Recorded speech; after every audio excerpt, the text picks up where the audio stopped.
एक वक्त की बात है, किसी गांव में एक सुनारे की दुकान हुआ करती थी, जिसके मालिक के पास बहुत सारे जेवर हुआ करते थे। वो शहर से सोने के पत्थर लेकर आता और उससे मुख्तलिफ किस्म के सोने के हार बनाता था। उसके पास एक मुलाजिम काम करता था जिसका नाम बिट्टू था। अरे बिट्टू, मैं बहुत थक चुका हूँ। शहर से सोने का पत्थर लाते लाते अब से तुम शहर से सोने का पत्थर लेकर आया करोगे। पर साहब जी, मुझे तो पता नहीं है कि पत्थर कहाँ से मिलते हैं। नहीं, तुम्हें उसकी फिक्र करने की जरूरत नहीं है। मैं तुम्हें जगह समझा दूंगा। तुम उसके पास जाओगे तो वो तुम्हें सोने का पत्थर दे देगा। साहब जी, ये बात तो आप ठीक कर रहे हो, मगर अगर मुझसे किसी ने पत्थर छीन लिया तो फिर? तो पत्थर को अपने कपड़ों में छुपा लोगे तो तुमसे कोई नहीं छीनेगा। ठीक है साहब जी, जैसे आपकी मर्जी। फिर शाम में जब बिट्टू घर जाता है तो कुछ खाए पिए बगैर ही सोने लगता है। तो उसकी माँ आ जाती है। बिट्टू बेटा, क्या बात है? तू आते ही सोने की तैयारी करने लग गया है। ना खाना खाया ना पानी पिया। बेटा सब खैर तो है ना?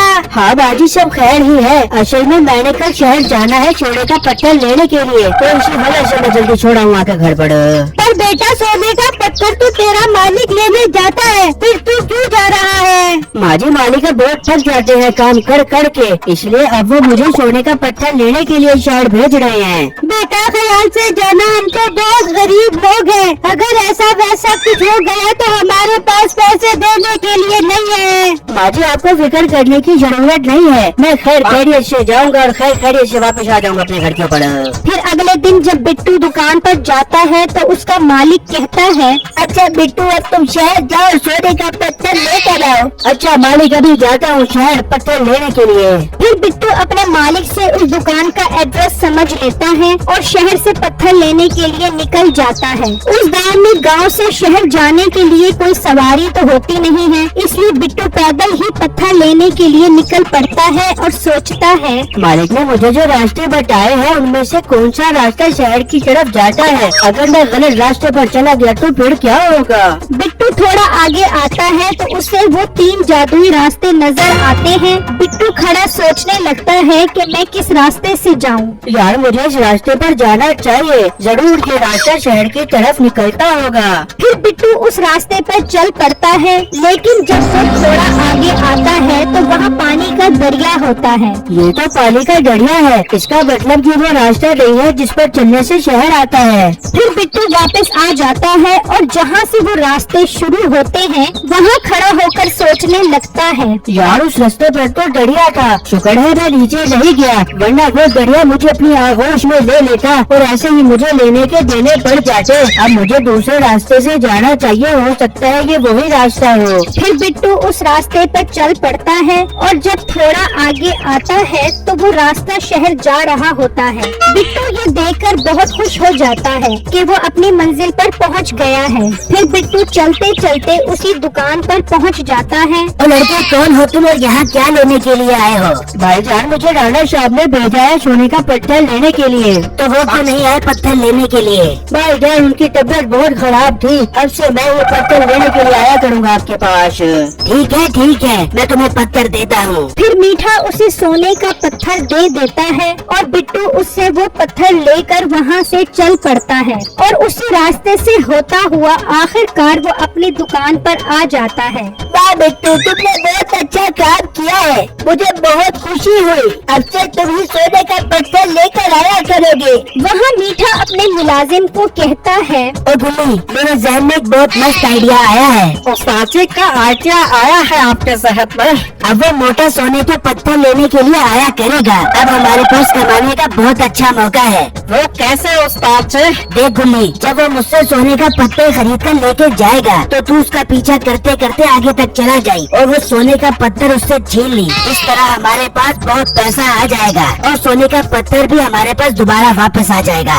अरे उस्ताद, आपका जहन तो क्या कमाल चलता है। इस तरह तो हमारे पास पैसों की रेल ट्रेन लग जाएगी और मुफ्त का पैसा आ जाएगा हमारे पास। हाँ, बस जो कुछ तुझे समझा रहा हूँ उसे गौर से समझ। फिर मीठा अपने मुलाजिम को सारी बातें समझा देता है। अगले दिन फिर बिट्टू का मालिक बिट्टू को पैसे देता है कि वो शहर जाकर सोने का पत्थर लेकर आए। फिर बिट्टू वो पैसे लेकर उसी रास्ते पे खड़ा होता है और सोचता है, यार, आज मुझे ये तीसरा रास्ता भी देखना चाहिए। ये रास्ता रास्ता कहाँ जाता है। नहीं नहीं, पहले मैं सोने का पत्थर लेकर आता हूँ, फिर बाद में इसको देखूंगा।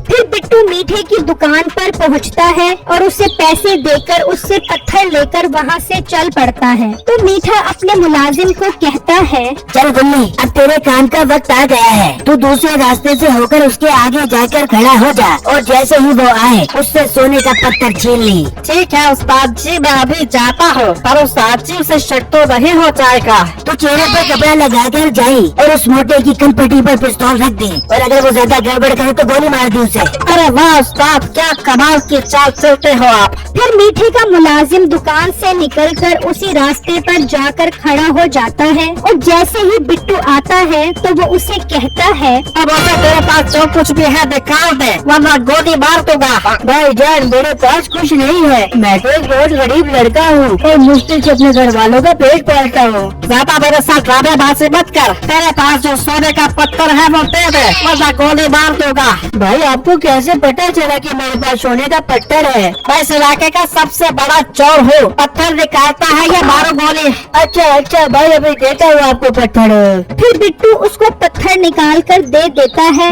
और उदासी में अपनी दुकान पर पहुंचकर अपने मालिक को सारी बातें बताता है। ये तुम क्या बकवास कर रहे हो? मुझे मेरा पत्थर हर सूरत चाहिए, मतलब मुझे पैसे निकलवाने आते हैं। मालिक ऐसा मत कहे, मैं तो 2 आज से पत्थर लेने गया था, पता नहीं उस चोर को कैसे पता चला कि मेरे पास सोने का पत्थर है। बस बस, मुझसे ज्यादा ड्रामेबाजी मत करो, मुझे तुम पर ही शक हो रहा है। तुमने ही पत्थर चोरी किया है, तुम्हारे पास इसे 1 दिन का टाइम है। अगर तुमने पत्थर ना दिया तो पत्थर कैसे निकलवाते हैं, मुझे सारे तरीके आते हैं। फिर बिट्टू उदास होकर घर चला जाता है। वहाँ मीठे का मुलाजिम वो सोने का पत्थर मीठे को दे देता है। वाह गुल्ली, आई लव यू, बहुत अच्छा काम किया है तुमने। उस्ताद जी, अब आप मुझे भी सोने के पत्थर में से हिस्सा थे, मेरा भी हिस्सा बनता है। क्या बकवास की? जरा दोबारा बोल। अब अगर ऐसी बात की तो तुझे नौकरी से निकाल दूंगा। एक तो तुम गरीबों को नौकरी पर रखकर एहसान भी करो और आगे से तुम्हारे नखरे भी बर्दाश्त करो। ये सुनकर मीठे का मुलाजिम अपनी जगह खड़ा हो जाता है और सोचता है, देखो उस्ताद, एक तो तूने मुझसे उस गरीब का हक मरवाया और ऊपर से सारा पैसा खुद हजम करने के चक्करों में है, मैं ऐसा नहीं होने दूंगा। वहाँ बिट्टू अपनी माँ को सारी बातें बताता है तो उसकी माँ कहती है, बेटा इस तरह तो तू अपने मालिक की नजरों में चोर बन जाएगा। नहीं बेटा, तुझे अपनी सच्चाई साबित करनी पड़ेगी। माजी, मैं चोर को नहीं जानता, वो कौन है, कहाँ से आया है? वो अभी बातें कर ही रहे होते हैं कि गुल्ली वहाँ आ जाता है। वो चोर मैं था, मैंने ही तुम्हारा सोने का पत्थर लिया था, ये रहा तुम्हारा पत्थर। मुझे अपनी चोरी करने पर बहुत शर्मिंदगी है। भाईजान, आपका बहुत बहुत शुक्रिया जो आपने मेरी इज्जत बचा ली। और भाई, आप ये पत्थर वापस क्यों लेकर आ गए? तुमने जिस दुकान से ये पत्थर लिया था, ये पत्थर उस दुकान के मालिक ने ही चोरी करवाया था। वो 1 नंबर का 2 नंबर इंसान है, मैं उसकी दुकान से ये पत्थर लेकर आ गया हूँ। फिर बिट्टू और गुल्ली अपने मालिक की दुकान पर जाते हैं और उन्हें सारी बातें बताते हैं। अच्छा, तो वो दुकान वाला बगावत ये काम कर रहा था, उसे इसकी सजा मिलनी चाहिए। आपको सजा देने की जरूरत नहीं है, मैंने उसके सारे सोने के पत्थर उठा दिए हैं। अब मैं शहर जाकर सुकून से जिंदगी गुजारूंगा। मुझे कमेंट बॉक्स में जरूर बताइएगा कि आपको मेरी स्टोरी कैसी लगी। शुक्रिया।